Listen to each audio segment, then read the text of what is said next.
அனைவருக்கும் வணக்கம். இன்று என் கவிதைகள் 5. அழகும் இளமையும் சிறிது காலம்தான் இருக்கும், அன்புதான் தொடர்ந்து வரும். 2. எந்த சூழ்நிலையிலும் வாழ பழகிக்கொள், ஏற்றுக்கொள்.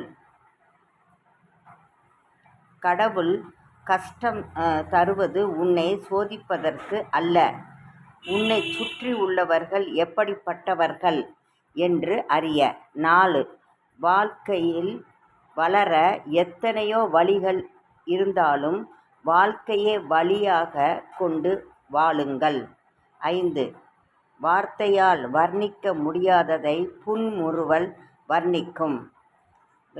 பிடிச்சிருந்தா லைக் பண்ணுங்கள், ஷேர் பண்ணுங்கள், கமெண்ட்ஸ் பண்ணுங்கள். நன்றி, வணக்கம். இன்று செவ்வாய்க்கிழமை, அம்மனுக்கு உகந்த நாள், முருகனுக்கும் உகந்த நாள். கோவிலுக்கு சென்று அனைவரும் அவர்களுடைய அருளை பெறுங்கள். நன்றி, வணக்கம்.